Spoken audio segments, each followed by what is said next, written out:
Ocean, Yes, sir. we're here in Los Angeles. Yes, sir. You're homeless. Yep.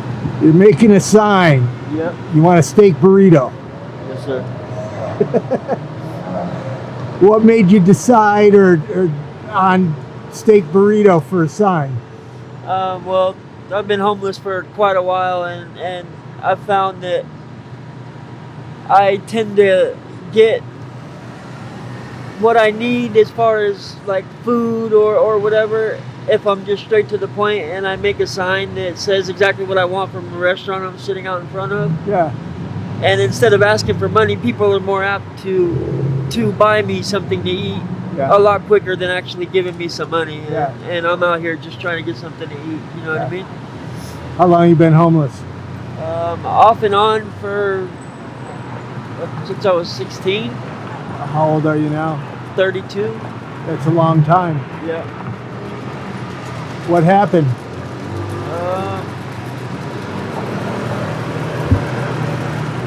I ask myself that all the time.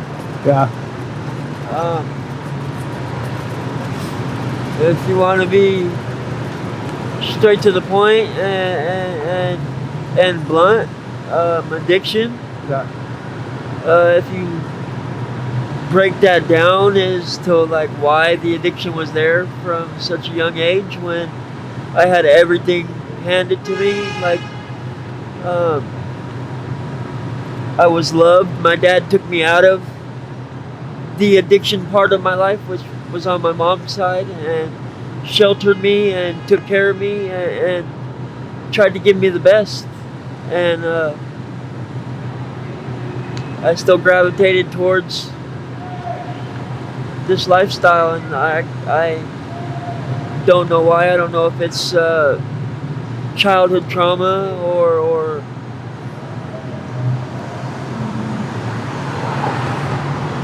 it's in my DNA, or you know how they say addiction is genetic. I don't know,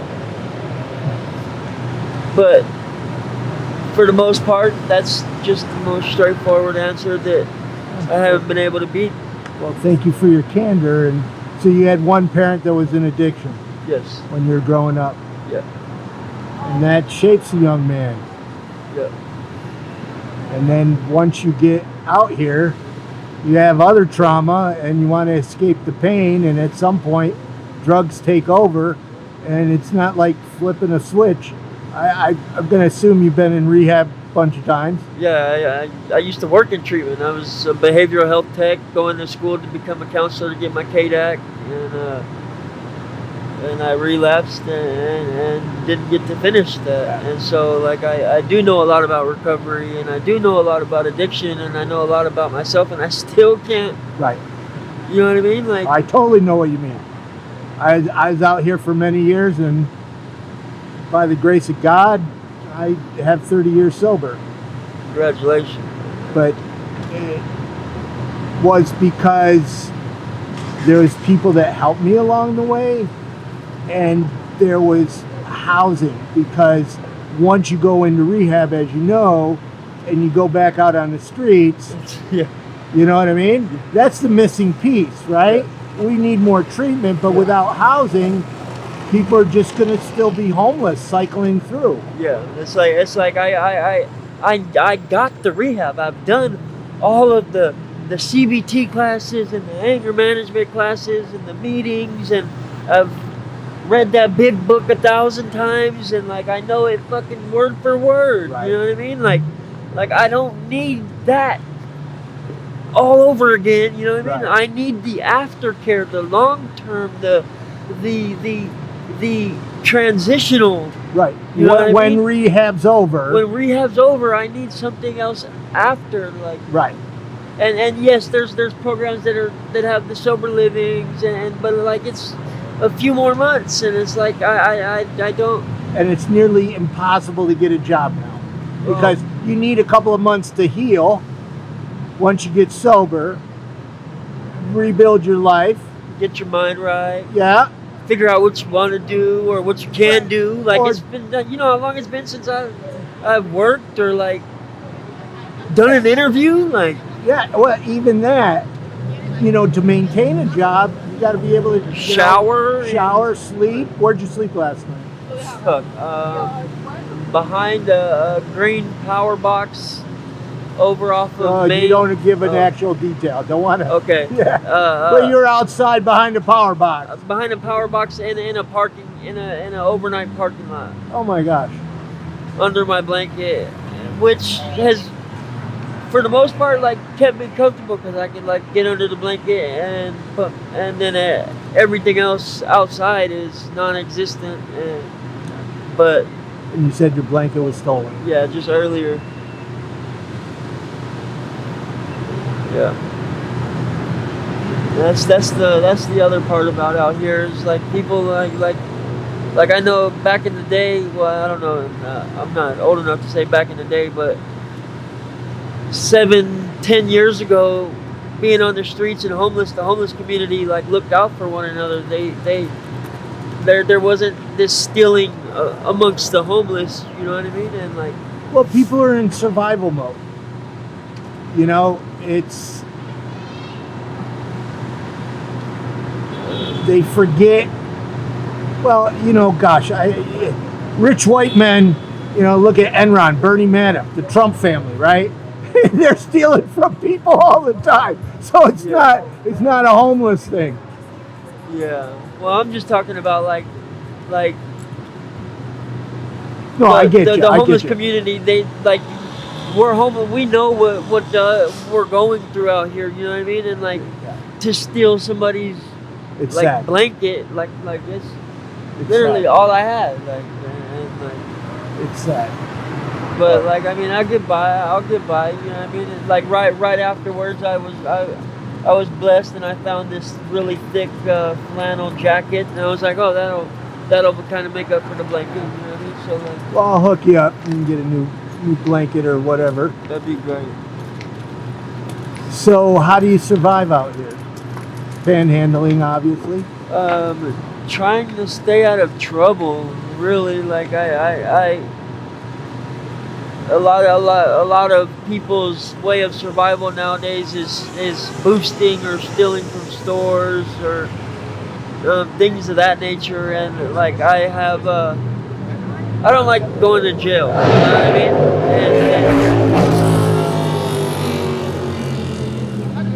And it still happens to me fairly regularly. I'm on probation. I have just started this new thing called checking in. You know what I mean? And like, so like I haven't been to jail and it's going pretty good. You know what I mean? So I'm gonna continue with that. But I decided within myself a few years ago that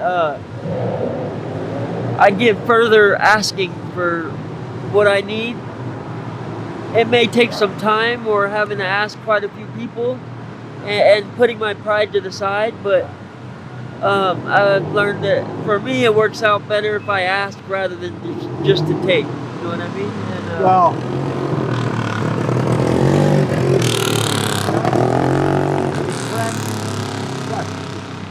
it cracks me up that there's dirt bike. So many of them down here, dirt bike gangs. I hate crazy. The loud cars and motorcycles because you can't even have a conversation with somebody like this. Yeah, exactly. You know what I mean? Exactly. Yeah, no, it's, I mean, if it was possible, you'd go into rehab, go into housing, get a job, but none of that's available to you or to people, so they boost. Yeah, they boost. Well, see, it's available. The thing is like it's. I know. I get told all the time. It's how bad do you want it, and it's like there needs to be something that is like when somebody's ready to go, right? They need to be able to go and like go right into rehab, go right into detox, and then in because it's like you got to call this CARES line number and do this application, and we'll take your information and we'll give you a call back tomorrow. Keep calling us every day for a week or whatever, and we'll let you know when you have a bed, right? And it's like not until a week and a half later that your bed comes up, and then by then it's like, I've already gotten another sack and fucking right. Or I don't want to go anymore. Or it's a 3 to 7 day detox, and there's no rehab to go into. Yeah. So they put you back out on right the on street. the street. Yeah. It's all messed up. I mean, they need to fix it. If we're going to prevent and solve homelessness, help people with substance use and mental health, we have to provide services that you need. And see, I really feel like I don't know if it's the government or what, that like they really set us up for failure with that new Prop 36. Well, it's not new. This is a law that they passed probably about 10 years ago that dropped possession, anything under an ounce, to a misdemeanor. Okay. Well, just at the beginning of January 2025, they switched it back now to where it's a felony. If you have 2 possessions or like 2 petty thefts on your record Right. at any time in your past, and you get caught with even the smallest amount of drugs, Right. boom, it's a felony and you're going to jail. And the lowest term they're trying to give you is 16 months. That's what I'm on probation for right now. I already caught one of those Prop 36 felony possessions for having just the smallest amount of drugs. Right. And it's like, So did it make your life better going to jail for 16 months? no. Right. And it's expensive to taxpayers. it's- And when you got out of jail, you're still homeless.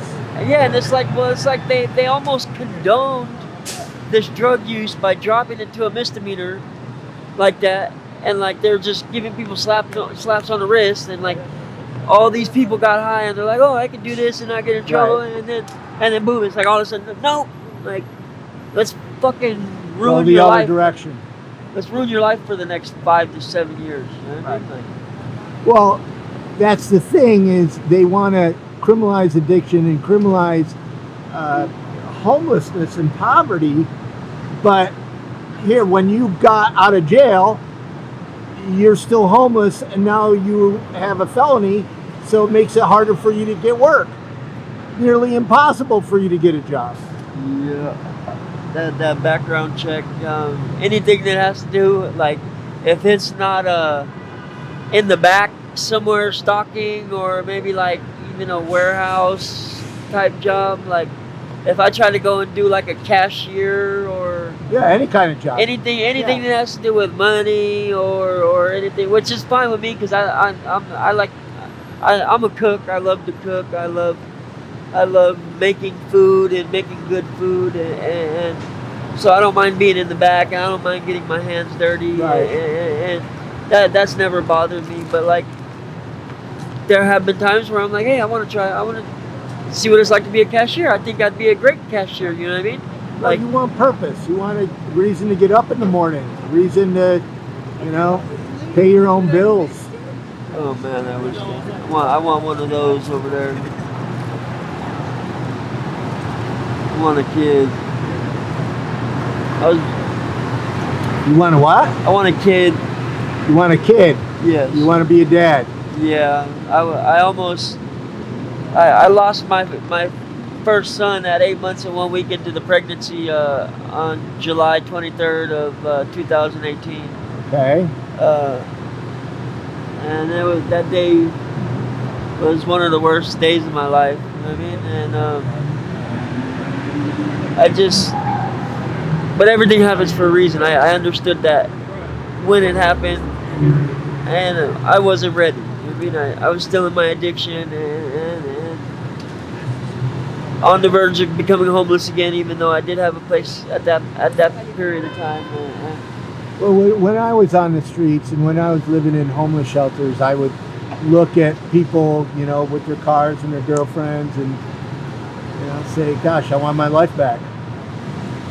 Just needed help to get there. Yeah. What would you want people to know? There's, all kinds of people walking by. Probably very rare that somebody like me comes up and says hello. What would you want them? Never, right? What would you want them to know about homelessness? I mean, as they're looking at this homeless person.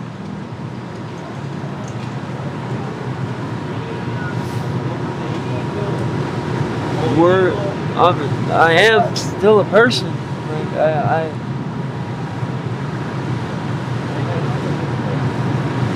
I mean, fuck. Like, you have no idea how.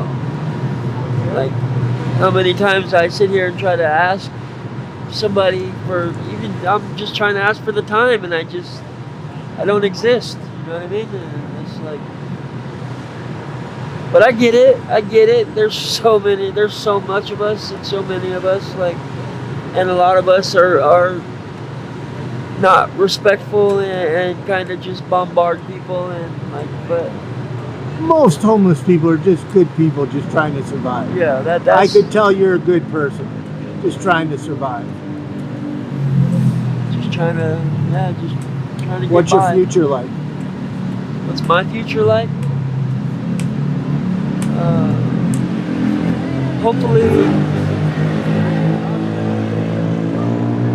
Hopefully working with computers somewhere. Awesome. Doing cybersecurity and computer coding. You have a background in that, or is it? It's a hobby of mine that I really like computers. I'm really good with computers, technology, phones. It's where the future's headed anyways, you know what I mean? It's what I want to go to school for, and what I want to study. If you had 3 wishes, what would they be?